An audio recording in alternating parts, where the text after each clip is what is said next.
नमस्कार दर्शक बंधु मु जीवन स्वागत करुच्ची मोर आज एक नवा भिडियो दर्शक बंधु सुबोधय योजना को लेकिन आप गोटे बहुत बड़ अपडेट था कि आप कमेंट करते कि सुबोधय योजना पंचम किस्ती आसबार अच्छी पंचम किस्ती आपंकर कौ जिले में आपंकर उपमुख्यमंत्री प्रभात देवी अच्छा से उद्घाटन करेंगे और पंचम किस्ती आपको ट्रांसफर करेंगे एवं ये पंचम किस्ती आपने जाऊँगी सेटा आपने केवी जरिया टंका पाइपर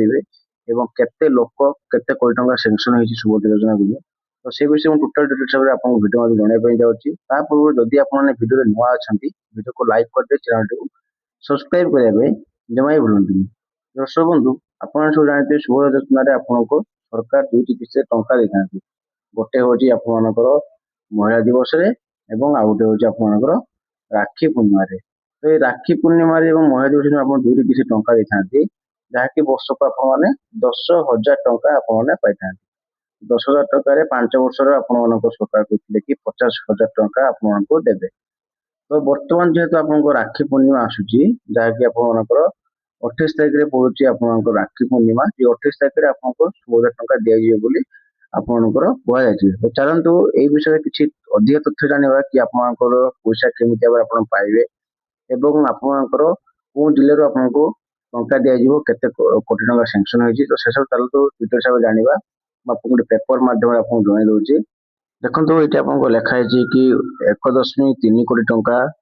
महिला को मिल सुभद्रार पंचम किस्ती भुवनेश्वर आसंता राखी पूर्णिमा अवसर में नयगढ़ जिले में सुभद्रा टंका प्रदान कर मोट 1,03,26,162 जन योग्य हिताधिकारी को सुभद्रा योजना पंचम किस्ती सहायता राशि दिज्व तन्मध्य 2,21,000 एवं 55 जन हिताधिकारी प्रथम थर सुभद्रा किस्ती पाइबे प्राय 5,160 कोटी अधिक टंका सीधासख से बैंक खाता को डीबीटी माध्यम जीव जे मानकर पूर्वर एक बा एकाधिक किस्ती बाकी रही एसबू जिन जांच पर समस्त को सुभद्रा टंका मिल पंचम किस्तीर मासक पर वंचित हिताधिकारी टंका हस्तांतर कर शुक्रवार उपमुख्यमंत्री प्रभात परिड़ा सूचना देते सुभद्रार पंचम किस्ती प्रदान उपमुख्यमंत्री श्रीमती परिड़ा अध्यक्षतार एक प्रस्तुतिमूलक समीक्षा बैठक अनुष्ठित हो बैठक में महिला और शिशु विकास विभाग ओकाक टीम एवं बैंक प्रतिनिधि मैंने जोग देते बैठक में पंचम किस्ती डीबीडी प्रदान और हिताधिकारी तालिका बैंकिंग व्यवस्था और अन्य प्रस्तुति संपर्क में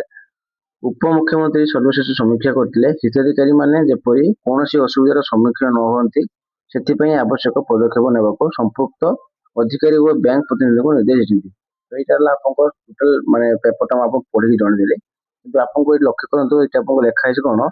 ना 5,160 कोटी टंका डीबीटी माध्यम प्रदान कर माने आपको एकाउंट रे जदि आप डीबीटी और ईकेवाईसी संपूर्ण रूप थी आप टंका पाइपर तो आप लिखाई देखते ये कि आपंकर सुभद्रा टंका जो 5,100 कोटी अधिक टंका सीधा सख आप बैंक खाता डीबीटी माध्यम जीव जो मान पूर्वर एक बा एकाधिक किस्ती बाकी अच्छी तो जांच पर समस्त को सुभद्रा टंका मिल माने आपंकर 5,000 किस्ती आपने एकाथरे पाइपर माने 5,000 किस्ती आप 25,000 टंका हूँ जदि आप सुभद्रा योजना हिताधिकारी योग्य होते और आप सब जांच पर आप हिताधिकारी भाव योग्य हो आपको 25,000 टंका पाइबे और आपको गोटे किस्ती पाई गोटे किस्ती न पाई 4 किस्ती पाई नथिबे तो से आपको 20,000 टंका आपको एड करके दिज्व तो ये आप गोटे बहुत बड़ अपडेट तो मुझे आपको अपडेट को जन देखो भी आपड़ एत पर्यंत आप निज निजर खाता डीबीटी और ईकेवाईसी करना यथाशीघ्र बैंक को आप डीबीटी और ईकेवाईसी कर दिखाँ कहीं अल्प दिन रहा आपको 16,000 टंका पाइबा जदि आपने एलिजिबल थे ताल आप 16,000 टंका पाइबा आपको किसी असुविधा हे ना जदि आप एलिजिबल नथिबे ताल आपने 16,000 टंका पाइपर ना तो यथाशीघ्र जाकि डीबीटी और ईकेवाईसी सहित आप मोबाइल नंबर टी एट्रेस करदे कहीं जदि आपको 16,000 टंका आसे आप मोबाइल नंबर को मेसेज आसो तो आशा करी कि भिडियो आपको बहुत भल लगे जदि भिडियो भल लगे भिडियो को लाइक करदे चैनल टी सब्सक्राइब करदे पाखे बेल आइकन को ऑल सेट करदे कहीं जहाँ भी किसी नुआ इनफॉरमेशन वीडियो पकाउे आप पहुंची पार आज मैं रोज आज्ञा धन्यवाद।